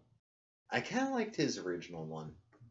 We're talking about like the original, like the big clunky metal ones. I was also a fan of when he did War Machine. Well, yeah, when he was War Machine, yeah. And you can't go wrong with a Hulkbuster every now and then. Oh, yeah. And if you were to set, make your own set of tail beasts, what animal would they be, and what Kekkei Genkai nature, release, and dojutsu would they have? Okay, that makes no sense with the dojutsu because it's an I bloodline trait, and Kekkei Genkai, that's again a bloodline trait. That's just something naturally I have. If I were to make my own set. I'd throw a Hydra in there probably. Maybe something to do with a lion or something, like a tiger. See, that's a long-winded question for me, and Mark's doesn't really have an answer to that one, obviously. So I would make one based on the power of the Emperor. Yes, one Palpatine. Power of the Emperor. Emperor Palpatine. No, the Emperor of Mankind. There is no Mankind Emperor. Deal with it. Unless you're telling me about Warhammer 40k. Warhammer 40k. Yeah. I need to make some more. Sorry, that one I won't be able to really give it for 40k. We need some 40k based questions here. Hey, look, do you want to start? Should I show off some of my models? If you want. Hey, you're more than that. You're more than happy to. I'm more than happy to let you. If only I had that one night put back together. I can see them. I can see them. They're just kind of waiting to be fully assembled and painted. Well, one broke apart, and I know we're referring to stuff that is currently off screen. I could turn the laptop, but I have a crap ton of models that I have been working on. It takes me a long time to get motivation to paint. Yeah. And lately to assemble, because some of them are really intricate. Yeah. But the long story short of it, I might add like a Hydra, a wolf or something, but I can't give you an in-depth answer on that one. Something skeleton based. Or a Chimera based one. That would be cool. Or something based on Ash. Well, whatever animal Ash would be, I suppose. No, not an animal. Just, Bruce Campbell with tails. Freaking, what's his name? Orange McNinja. He would just pop up and summon Ash Williams with his Orange McNinja. You mean Naruto, the main series character who the series is named after? That Orange McNinja? Come on, man. I know you don't like the series, but you can at least remember that the series is named after the main character. Look, okay. I need to briefly discuss this. Naruto is just one of those series where I tried to get into it for a while because it was really popular, and I just couldn't. Someone's closing doors. Oh wait, that's upstairs, isn't that? Is that Steve or Amanda? Well, somebody was slamming some doors, but also I think Steve is going to town on his piano. Oh, okay. So just in case, I think let's lower the volume. All right then. This is now. Anyway, so yeah, he couldn't get into Naruto. That's the long and short of it. Terrence. I did like what's his name now? Which one? Silver hair. Kakashi. Everyone loves Kakashi. Because he was like an actual fucking ninja in this show about ninjas. Terrence 214 Xbox PC Mobile. That is the actual name. Can you do a Gohan kept training? What if Gohan kept training? What if? By the way, I'm new and just subscribed. Thank you for subscribing. Eventually, I will. He didn't keep training. After the Cell arc, he didn't train as much. He was more about studying, so he actually got weaker. Then you got Ultimate Gohan in the Buu saga. You remember that, I assume, where he fought Buu with the black hair. Oh, okay. I was confusing Gohan with Goten. Okay, yeah, no, Goten. I thought Gohan still turned out to be like a complete badass and more badass than his father. For a little bit, but the problem is that once again, the writers just said screw him, and he went back to just being. Apparently, in Super, he has a day job of like being. I don't even know what he does. He like does seminars or something. Maybe he's a teacher. No, he really slacked off on training. Like when Frieza came back, he could go Super Saiyan. That was it. And Frieza kicked his ass in Super Saiyan in base form. I mean, yeah, they I screwed have him to over say, hard. I think all of them outside of Vegeta, who he just married someone who's rich. I think they all have day jobs. I mean, Krillin's a police cop. officer. Yep, Krillin's a cop. Roshi doesn't need a day job. He's just Roshi. Well, no, Roshi, last I knew, his day job was that he teaches. As far as I know, he doesn't have any new students. He hasn't had students in years besides Krillin, Goku. So he's retired. Yeah, that's it. I mean, he's old enough. And then Goku, he's a a farmer. Yeah. In fact, one of my Piccolo doesn't have a job though. We know that, but he's Piccolo, well, so he doesn't need Piccolo's also an alien. Tien runs the dojo. He runs the Crane dojo. Yamcha's a baseball player. Yamcha has had a lot of jobs throughout the series. He's still a baseball player. A musician, a baseball player. I think he too was some sort of police officer or something like that for a little while. 18 just lives off her husband, but whatever. She does. But whatever. Hey, he gets to bang 18. That's a win. 17's a park ranger. She's a stay-at-home mom. That's all good. Yeah. And it's clear that despite her cold demeanor, she loves her family, which is nice. 17's a park ranger, and he rangers the shit out of that park. Actually, he's a nature preserve ranger. He's does an entire island, so he's actually does a really important job. Cool. Yeah. There was a great episode where him and Goku met up for the first time ever and fought. It was actually a pretty decent episode. They never met? No, when you think about it, they never met. Remember, Goku was still passed out from the heart virus when Cell absorbed 17. They never met. In fact, he never occurred to me. He never even met 18. He didn't meet 18 until after he came back in the Buu Saga. Huh. Yeah. That was the last. Alfonso Fret, thanks again for sharing the excellent videos. Unfortunately, I was unsubscribed against my will. Please remind your subscribers to double check their subscriptions. Please double check your subscriptions. I might be with YouTube acting weird again. Who knows? I'm gonna have to look into. Yeah, I would look into that. I mean, thank you for bringing that. I mean, up. granted, we officially have 4,100 and at least 40 subscribers. So, if people have been unsubscribed, please check your subscriptions. Needless Kane, congratulations on the milestone. Thank you. Who was your favorite video game mascot? I'd probably go with Sonic. If we're talking about a mascot. A video game mascot. The fuck is a video game mascot? Like Mario is the mascot of the Mario series, Sonic series. Master Chief would be the Halo series. Just be the protagonist? Not necessarily. Like Master Chief is of the Halo series, but you don't always play as Master Chief. I don't believe you do anyway. I guess. But yeah, generally speaking, it probably would be the mascot. It probably would be the protagonist. But God, now I can't remember. Like a perfect example, like the Darksiders series. Darksiders 2, you play as Death. He's the protagonist of that game. He's not the mascot of the series. I would say he possibly is because I think he is the standout character. True, he is also the most badass one among them. I would have to say some of my runners up because I can't point towards a specific Kratos would one. possibly be there. Dante. I would have to say Sweet Tooth from the Twisted Metal series. He does kind of come off as a mascot. I had to think about that. And I don't know the character's name, but he appears on like all of the box art, all that stuff of Carmageddon. Carmageddon. Oh, I don't know his name either.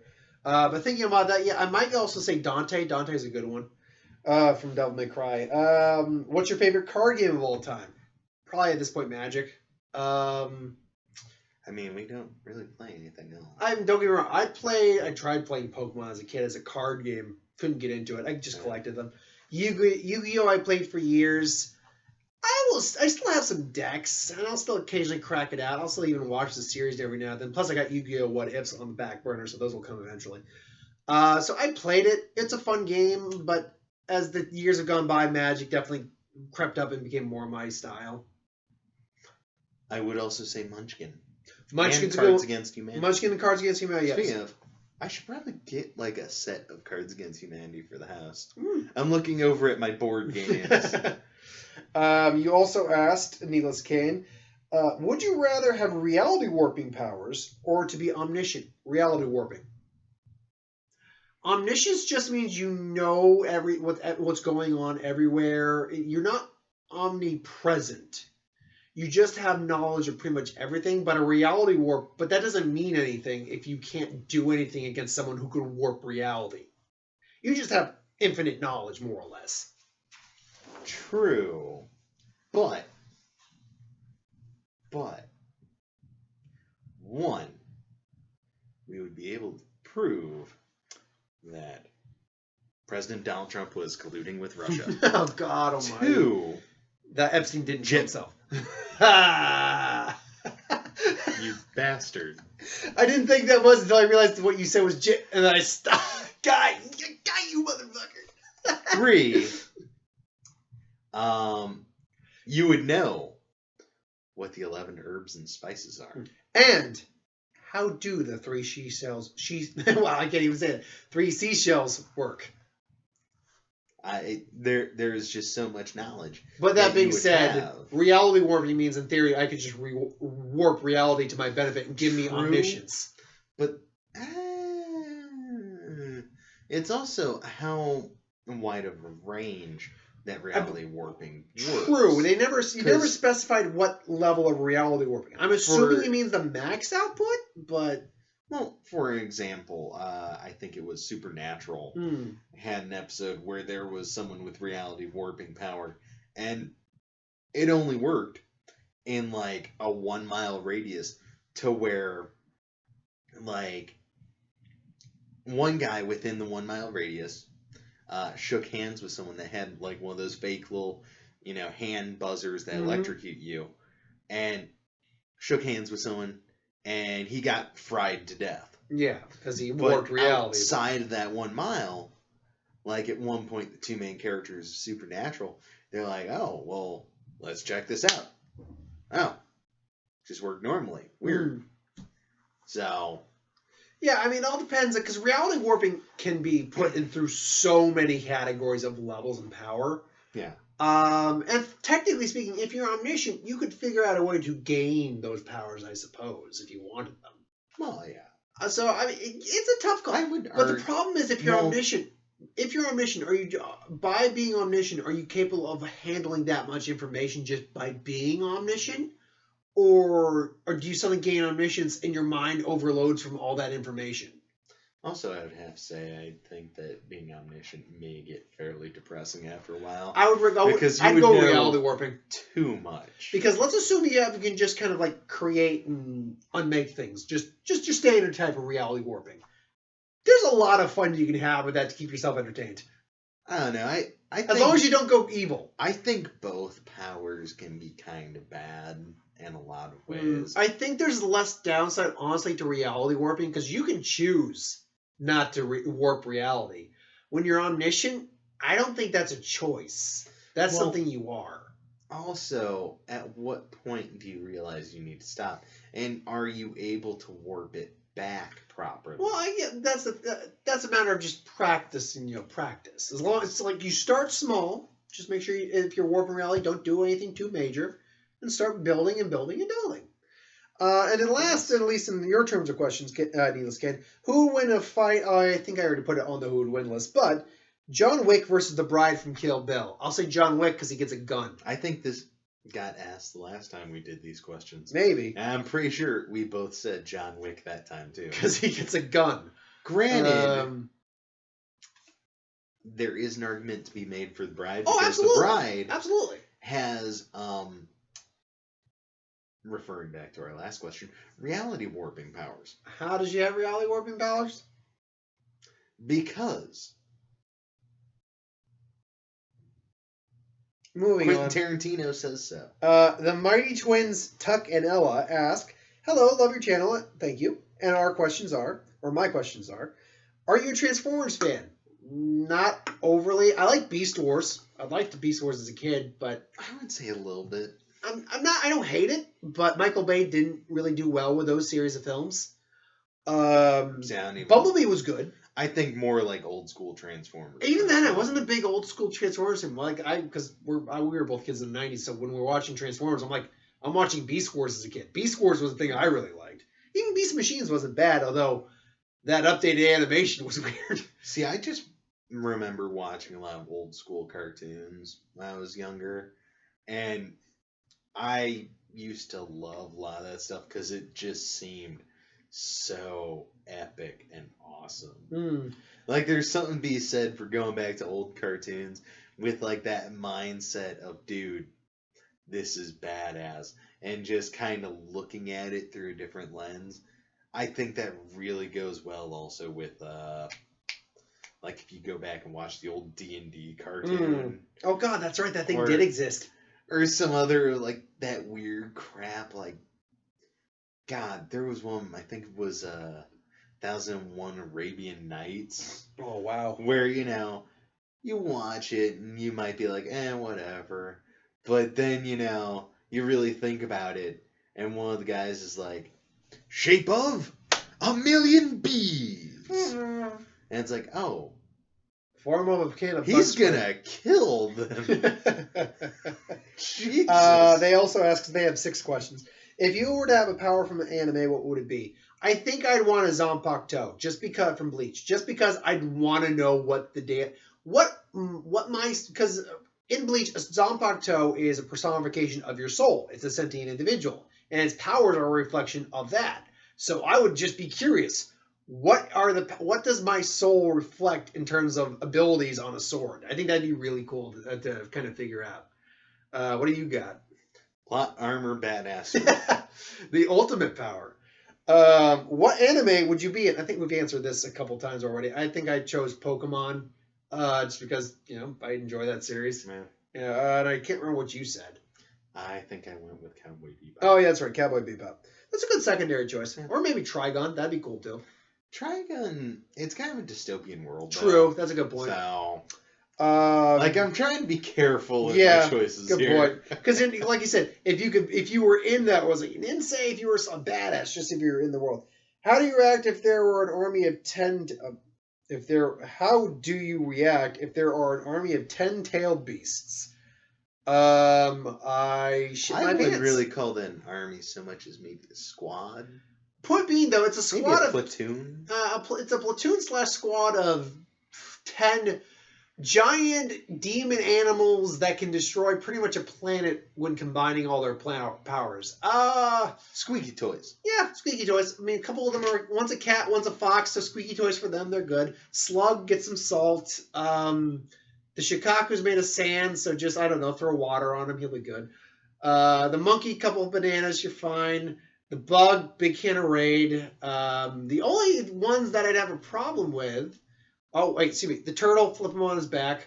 The only two I have a problem... The only two I have a problem... This is getting dark. The only two I have a problem with is the 5 and the 8 tails, because they're both combinations of animals. The 8 tails is an ox and an octopus combined. I'm not joking on that. So I don't know. Fry that calamari up, baby. And calamari beef. And then the dolphin horse 5 tails. I have no. Yeah. I don't know why. Why couldn't you just make it a horse? Why is it a dolphin horse?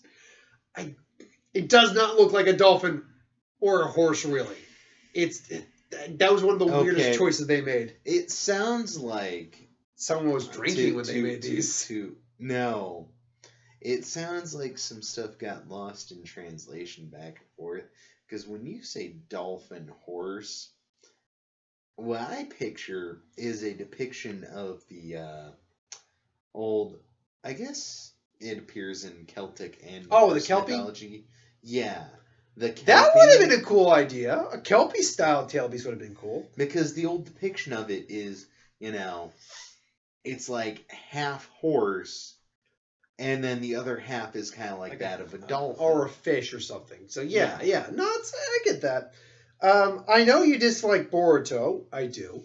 But watch episode 120. Boruto. The sequel series. Boruto is Naruto's son, and it's the sequel series starring him. Really? Yes. That's the name they came up with. Yeah. I know you dislike Boruto, but watch episode 126. It's the best episode since Hinamari meets the One Tails. I've seen clips of that. It's like, okay, fine. I don't really care that much. Sorry, I just don't care that much. And do you like Hinamari?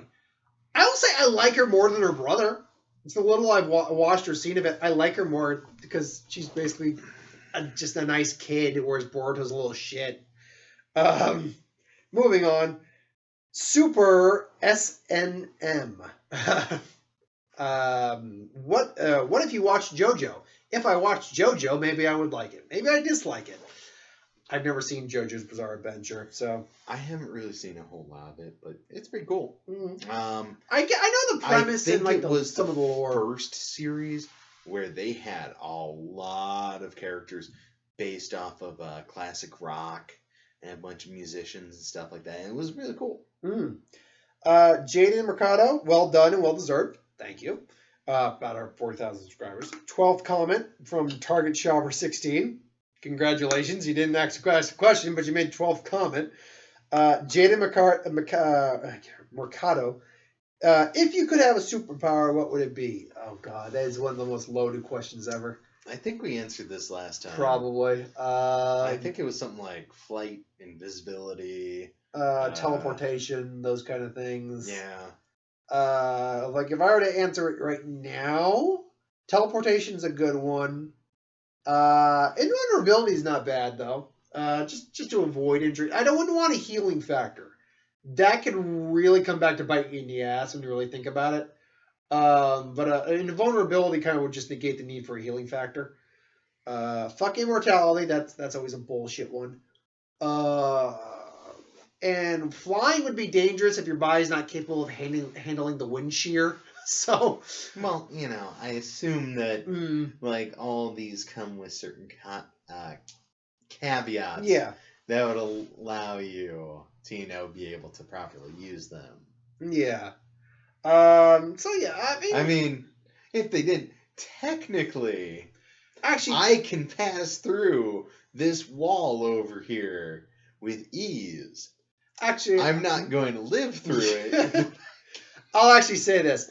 There's a power in one of the characters that actually in Bleach and in My Hero Academia has to be able to restructure things by touching them. That would be a cool power to have because you don't just restructure what you touch. You can restructure yourself. Like if you need to be stronger or anything like that, you can restructure the way something's made up to make it weaker, stronger, whatever it might be. Or it might be like join it with something, separate it from something. So that would be an interesting power to have. Full Metal Alchemist did it. Yep, they did it too. I know. So they stole the idea. No. Oh, for God's sake. You're not stealing the concept of a power. It's just a thing that exists. I don't know, man. No. If you came out with a guy that can crawl on walls and shoots a stringy substance from his hands and, fly, travels around New York saving people. There's a difference between doing something first, like Full Metal Alchemist may have done, and then flat out ripping someone off. A power is not copyrighted. Really, nope, there actually is no abilities that are copyrighted. Superpower-wise, you can give your character any sort of superpower. It's not copyrighted. You say this. I'm sure maybe there's one Disney is going through it right now. Anyway. Wade Wilson asked 5 questions. What's your favorite anime arc? Oh, Jesus. The Boo Saga's pretty good. The Cell Saga's pretty good. The Fake Karakura Town arc's pretty good. I'm not even going to bother naming the anime. You would probably know what that is. You? One, I don't know what anime you were just referring to. Bleach and Dragon Ball Z. Oh. 2, I'm going to say the... I don't know what it would be called. The Dark Tournament arc in Yu Yu Hakusho. That is a damn good arc. The Frieza Namekian arc? That'd be because the Namek and Frieza saga are actually 2 different sagas, oddly enough. I mean, would you just lump them as 2 or just 1? Sorry. Basically, the one where it leads up to the fight with Frieza. All right. Then you have multi-episodes dealing with the fight with Frieza. What Lantern Corp would you join? That's an impossible question to say because of how Lantern Corps work. Purple. You'd be the Lantern Corp of Compassion. Wait, no. Not that one. I'm trying to remember. Okay, Yeah. all right. I'll sum it up real quick for you. Green is will. So if your willpower, they actually requirement is actually to overcome fear, but you also have willpower. Yellow is fear. Red is rage. Indigo or purple is compassion. Violet is love. Blue is hope. Orange is avarice. Black is for death. And white is for life. Now, let's be clear. Our answers are going to be biased no matter what, because this is our interpretation of ourselves here. I'm sorry. Go ahead. I feel as I'm though really you could curious. have worded that a little bit better with, and white is life. But that's just me. It's a combination of We all do the not colors. endorse these statements. You know, now you say it, I didn't realize how it's that. You don't blame DC. They're the ones who made the life core white. I personally would have to say There is also the ultraviolets lanterns who have recently come out. They're believed to be powered by shame. I would say possibly red. So you think you'd be rage? Like you have a lot of anger in you? Yeah, me. Yeah, that's not red. Yeah, I'll say this. If I were to give my impression of you, you don't inspire great fear. No offense. I mean, you can intimidate, but great fear, intimidating and fear. I don't know, two man. things. If you saw me behind a wheel of a truck driving through Connecticut, you would totally get the rage. Well, I can understand that, sure, but is it something you hold on to throughout the day, or do you let it go during your days off? Let's ask Mr. Gibbs. They're not sponsoring us. I'm just a fan. You could be a Green Lantern, maybe. I just don't know if your willpower is strong enough. That's all. I don't know if my willpower is strong enough. Look, the horrifying food I had from Taco Bell last night says that my willpower is nothing. I didn't realize you went to Taco Bell last night. Well, that answers that question. Love? Violet? Do you have love? Yeah. I mean, do you have a lot of love in your heart? You know. All right, let's be honest here. Aren't I'm just screwing Dave over every turn here. aren't the aren't they the ones that are kind of how to say this on YouTube, promiscuous? No, No, there's no promiscuous. That's not lust. It's love. Uh, Like hell, you could love your parents unconditionally, and that could qualify. Yeah. No matter the thing is, it has to be what you think your dominant emotion in the spectrum has to be, because that's the one that's going to overpower all the others. I would say because my love of spooky shit, fear. But again, you have to be able to inspire great fear. That's the thing. That's the qualification for yellow. I mean, Have you seen me getting into an elevator? No. Well, not recently. If you did, you would be full of fear. Really? Because I've stepped with you in elevators before, and I've just been like, meh. Now maybe you don't inspire great fear in me. Maybe you inspire it in the form of like young kids and stuff like that. I don't know. You're not greedy enough to be avarice, and you kind of be, no offense, you'd be a little depressing right now for hope. You're not dead, nor have you died, so you're not death. You're alive. I guess the question is, do you feel like you go out of your way to embrace life on some level? I'm gonna say that's a no. I'm sorry. This needs to just one second. We looking something up here, Mark? Yes. What are you looking up? Are you actually looking up the White Lantern cars? Nope. Well, anyway, if I were to give my take on which core, ask me that question again, really quick. do you feel you go out and try to embrace life as best you can? Okay, turn that off right now before we get copyrighted.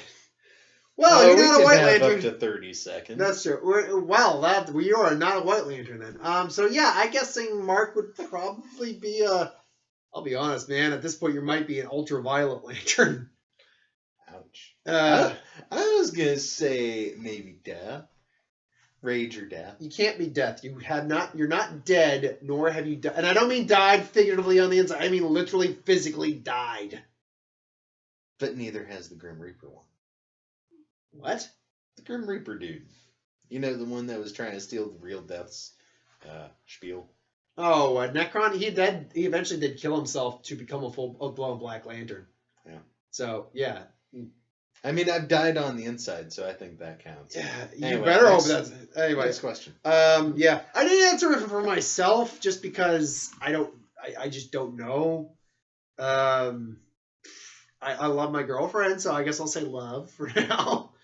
Although I like to believe I inspire hope in some people, so I'll say blue also as possible. Those are my best guesses right there. You really think I'm full of rage and anger? Like Batman says, rock music is the rage of the beast. All right. Anyway, moving on. How far are you into My Hero Academia? Mark is nowhere near My Hero Academia. Who would you choose? I saw a trailer once. Good for you. Hey, that's something. Who would you choose to work with? How far I'm at? I'm past the I don't know the guy who actually deconstructs and reconstructs stuff with his hands. I'm past that arc. Now I need to get into the next arc. And who would I work with? I'd probably work with. Well, are we talking about if we're talking about the kids? I mean, the actual class. Maybe the main character. He's at least competent, and he tries hard. If we're talking about an actual hero, Eraserhead, because he's competent and can erase powers. I'd probably work with Steven Seagal. There you go. I hear he's an okay guy. Who would win? Scorpion and Sub-Zero versus Naruto and Sasuke.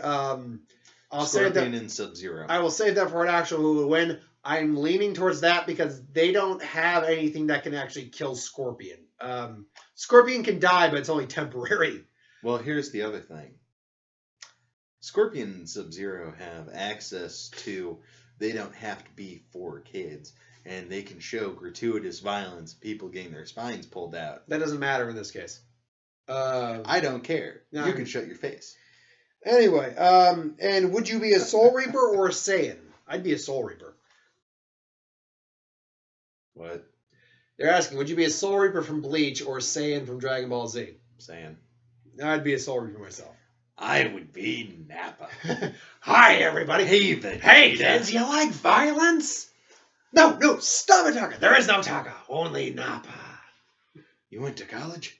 Yes. What did you major in, Nappa? Child psychology. Oh, what a minor in pain. This guy's mental discipline. I sank their battleships. And their whales. Why? CJM asks, if you could have one Infinity Stone, what would it be? I'd choose the Time Stone myself. Space, time, if you don't remember them all. Space, time, soul, power, mind, and reality. I go time. Because time can more or less trump any of those. I would say possibly either the power or reality. What's your favorite Marvel or Mighty Chase asked the question. What's your favorite Marvel and DC movie and cartoon, and which is better, Marvel or DC? And who is your favorite, DC, Marvel, and hero? So let's start with the first one. What's your favorite Marvel and DC movie? DC movie? Probably The Dark Knight. Marvel movie? If we're talking about MCU? Ooh, that's a tough one. Because we're talking now about 22 different freaking films. I would have to say Guardians of the Galaxy. I might go. Thor Ragnarok. Yeah, no, just name a couple. Or Captain Marvel. Really? I just watched that because I just got Disney+. No, that's right. I forgot you hadn't watched it. Yeah, I didn't know you liked it. I mean, I liked it, but wow. Oh, yeah. I thought it was really good. I would go, at least if I were to put 3 up there, Guardians of the Galaxy Volume 2. See, I think the was first really. See, I the was first really torn on which one of the two. we had a conversation in the car that night when we reviewed it, and you didn't quite grasp what I was saying. I remember because I can rewatch it. It's like, I think the first one did a couple things better than the second one, but the second one also did a couple things better than the first one. So it's kind of like a mixed bag, but I think like the messages that the second one was really going with struck with me harder than in the first one. Yeah. So the Guardians of the Galaxy Vol. 2, Thor Ragnarok, you're right, that would definitely be in there. It's really hard not to put one of the Avengers films in there. I mean, I think they're all great. I'm one of the few people who likes the second one more than the first one. You know what? I don't think I'll put an Avenger film, but I'll put Doctor Strange in there. Doctor Strange is really good. It took me a second to remember that Doctor Strange was the name of a Marvel movie, and I was sitting there going, Doctor Strangelove. Wait, what were we How I talking learned about? to love the MCU. As far as DC movies go, I would have to say the Christopher Nolan Batmans, the Tim Burton Batmans, the original, the first two, definitely, yeah. Joker. I didn't hate Joker. I liked Joker, but for some reason it was a lot more polarizing for me than it was for you. Oh, I really liked it. Yeah, it's about to hit $1 billion, by the way. It's the first $1 billion R-rated film ever. Really? Yep, the first one to ever do it. I didn't know that. That's a milestone right there. And yet everyone's sitting there and be like, "Oh, it's not gonna win. It was bad." Oh, please, grow up. Look, it was one of those weird movies where I recognized how good a movie I was watching, and I was engaged, but I'm like, I don't know how much of this I'm actually enjoying watching. I think it's because it was actually a very realistic and kind of hard to watch movie at points. Oh yeah. And I think that's what did it for me. Favorite DC or Marvel cartoon? Favorite DC cartoon, that's the original Batman the Animated Series, hands down. I own almost that entire series. That is one of the best series ever. Won awards for its writing, for God's sake. Cartoon, original X-Men. That was probably. I'm torn between Marvel, original X-Men or X-Men Evolution. Evolution was good. It was different, but it was good. Yeah. And then there was and Wolverine. I have X-Men. access to both now. Oh, that's right. Yeah, Disney Plus But has them. I don't. I'm still annoyed because at some point I'm gonna need to get DC. So we'll see. I've been watching clips of Titans season 2. They brought in Bruce Wayne to Titans season 2. He's. Who do they have playing him? Oh, I know you know him to see him. He's playing a much older Batman, but he's not super old. He's in his 50s. Yeah. You know him to see him. Actually, you remember Tomb Raider? Lara Croft. Yes. With Angelina Jolie. Remember the bad guy in that movie? Vaguely. He's Batman. It makes sense. Yeah. And then, who is your favorite DC and Marvel heroes? Favorite DC hero? Probably Batman. I mean, it's a cop-out answer, but it's probably Batman. But I would throw Constantine in there. Even though he's technically Hellblazer, he's still part of the DC universe, so I'd throw Constantine in there, too. Well, Hellblazer was the name of the comics. Oh, okay, that's what it was. All right, I didn't know that. He was under Dark Horse. Oh, okay. I believe it was. For a little while. But he is part of the DC universe, so I'll throw Constantine. And I'll throw Etrigan in there. Etrigan's always great. I would have to say for DC, Batman, Swamp Thing, Constantine, or Death. Death? I'm not familiar. Are we talking about Death itself? Oh, wait, from the Sandman. Sandman. Yeah, it took me a second to realize what you're talking Gaiman's about. Death. Yeah, Neil Gaiman. Yeah, it took me a second to realize what you're talking about. I have to show you a bit of a comic later. No, that's all and good. I highly suggest you guys check In this terms out of too, Marvel heroes? Oh, yeah, so because they still are continuing that. Oh, I know. I was just throwing a suggestion. No, yeah. There's Neil Gaiman Sandman and. Oh no, not that. Well, everyone should know that one. Well, yeah.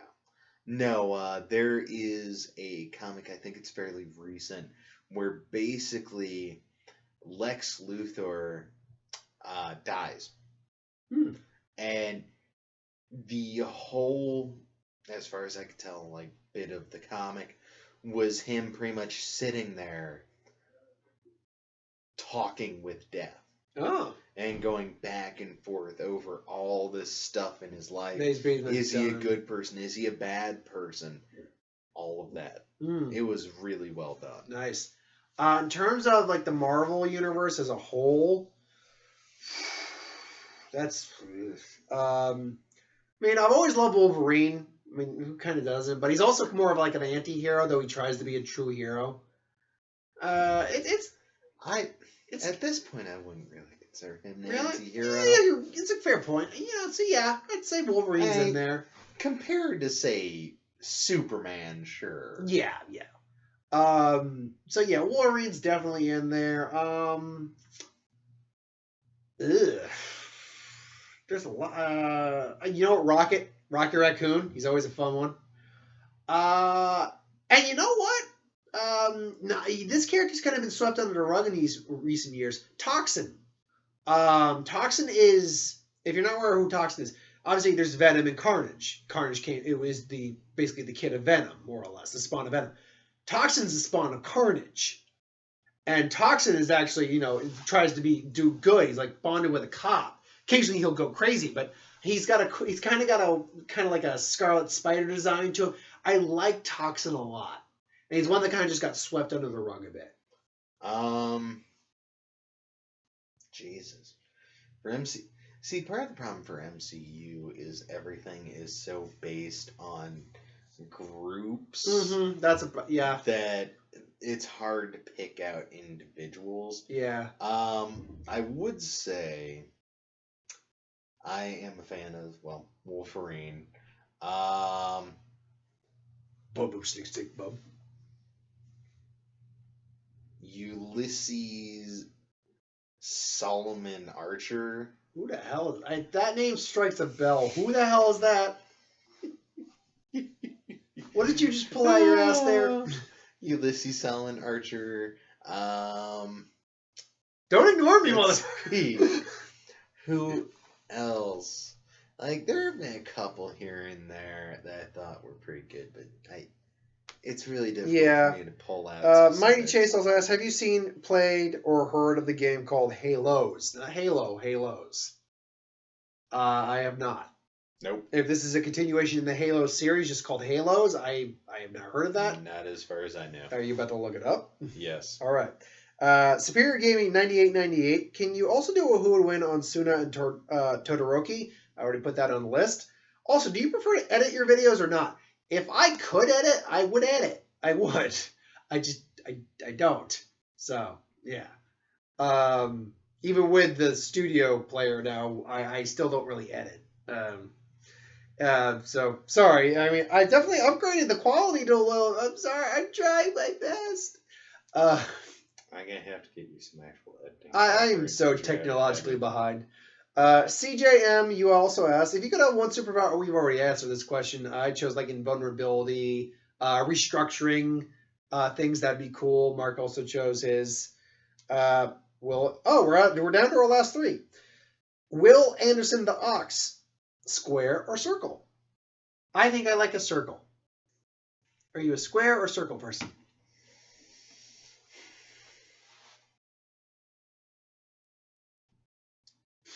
So he's just looking at you like, what kind of question is that? I'm going to say squares. Just to be different. Yeah. You don't deny it, just to be different. Okay. Zero Eventless RT says, oh yeah. Oh yeah. And finally, our last question in the extremely long Q&A we did. This is 2 hours. Yeah. We should have live streamed this. We should have. What is your favorite I like the question. Who is your favorite Disney princess and why is it Mulan? Who said it was Mulan? I think there's the joke behind that is Mulan's the only real competent one among them when you really think about it. But whoa.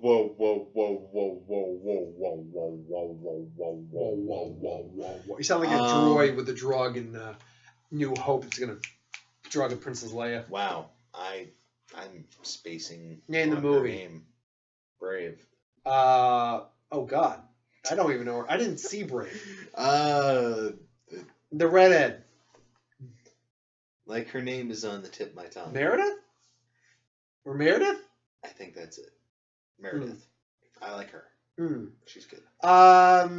If technically the definition of a Disney princess being you have an animal sidekick, you're on quest for seeking something bigger than yourself, I'll let you go with Moana for Moana. She's actually a pretty good Disney princess, technically speaking. Actually, I'm sorry. We forgot about something. Oh, but do you recall the greatest princess of all? Alita Battle Angel. Look, technically, you're right. Fox owns Disney. You're right. Sorry, Disney owns Fox. Yeah.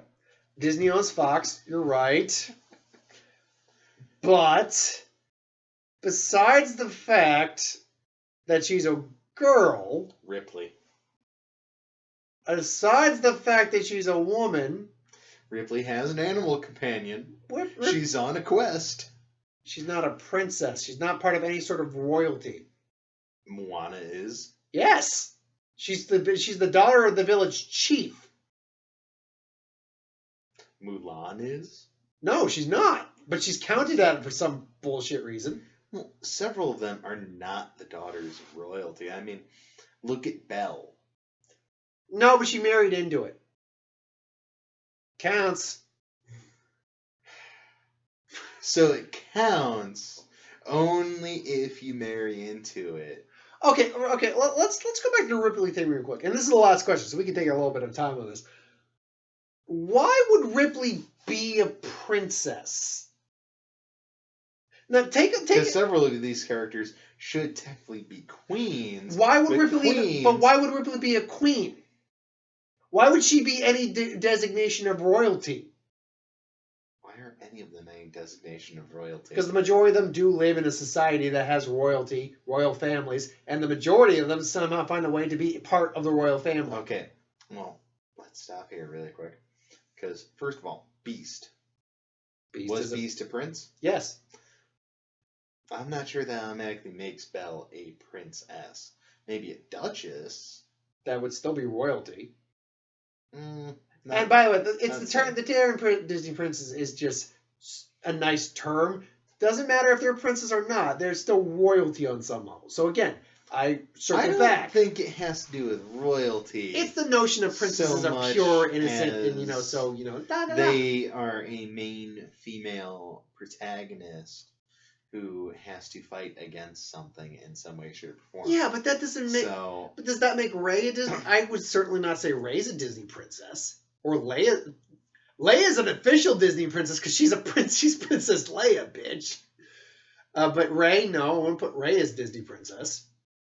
I wouldn't even put her as Mary. I hate people who call her Mary Sue, by the way. She's not a Mary Sue. She's not a Mary Sue, dude. Oh, no, I'm not saying she's Mary Sue. But I wouldn't. I'm saying there's a good chance she's going to be popping up in some Disney princess. Yeah, but here's the thing. Elsa gets thrown into that, and we know for a fact she's not. Elsa is actually a queen. She's a queen. She's actually higher authority than all of them.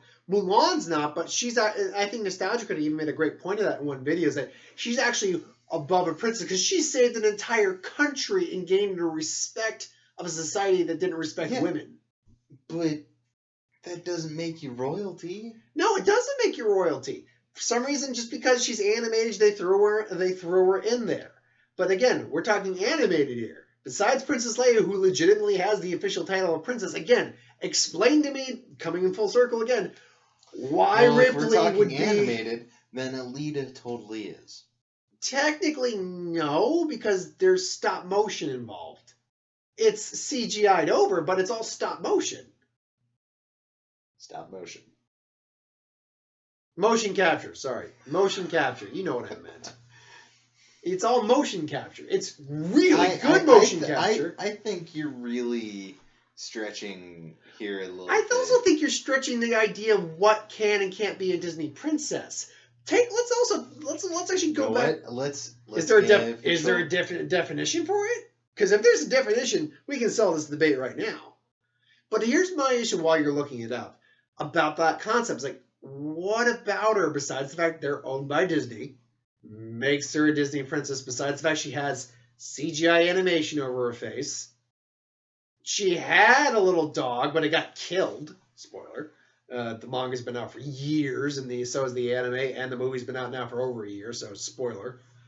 I mean, I don't see Alita as a Disney princess. I'd see her more as she's more of a Disney princess than say like Mulan is. So I don't understand why Mulan's really put in there, apart from the fact she is just a 2D drawn animated princess or character. But that's pretty much it. So did we? Oh, you got a weird look on your face reading this stuff. I'm sorry, because one of the answers on here, I'm reading through this and I'm like, wow, this is a very cynical approach. Then I realized, oh,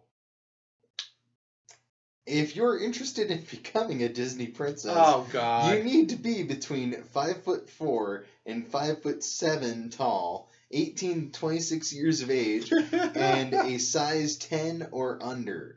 Although it's not a requirement, having acting and performing experience can boost your chances. Wrong kind. However, okay. Okay, is there like an actual definition for it? Urban Dictionary. All right, all right, give it to A me. teenage or young woman All who right. maintains an unrealistically wholesome, clean-cut image working for a company such as Disney. Guys, actually tell you, I don't think Alita really falls into that category of the amount of people she yes, murdered on screen. But she held a very clean-cut and damsel in distress image. No, she didn't. And she is a teenage girl. No, she really didn't. She saved most of the characters in that movie. She was never a damsel in distress in that movie. She actually is quite literally the Heroine / damsel in distress. Heroine / damsel in distress, that's fine. But not a clean cut. She murdered people on screen viciously. Well, you could argue so did Mulan. Not really. I mean, there was the guy with the firework. But Oh yes, because dying in freaking avalanche is so peaceful. well, no, he didn't die in the avalanche. Oh no, but I mean, a lot of other people did. But to be fair, it's an army of people who could have just easily left. Okay, unlike the first two definitions. Okay, is this something a Disney princess is a heroine / damsel in distress Okay, so character far you mean the in a requirement. Disney film who has overcome some sort of hardship in their respective movie. The Disney princess line so far is Snow White, Princess Aurora, Cinderella, Ariel, Belle, Jasmine, and Mulan, with soon-to-be Disney princess on the way. With another soon. This is an old list, I'm guessing. Yes. That is from 2009. Yeah. So, Why don't you just look up a list of Disney princesses? Again, look, I can see where the argument can be made, but frankly, it's like I don't think she qualifies in that category. Because here's the thing. I've heard people argue for Rey. People say it for Princess Leia all the time. I've heard it for Elsa, for Mulan. I haven't heard anyone, apart from you, make an argument for Alita. That's the thing, and I think that's the big thing. I don't think I've never heard a mass group of people argue for Alita.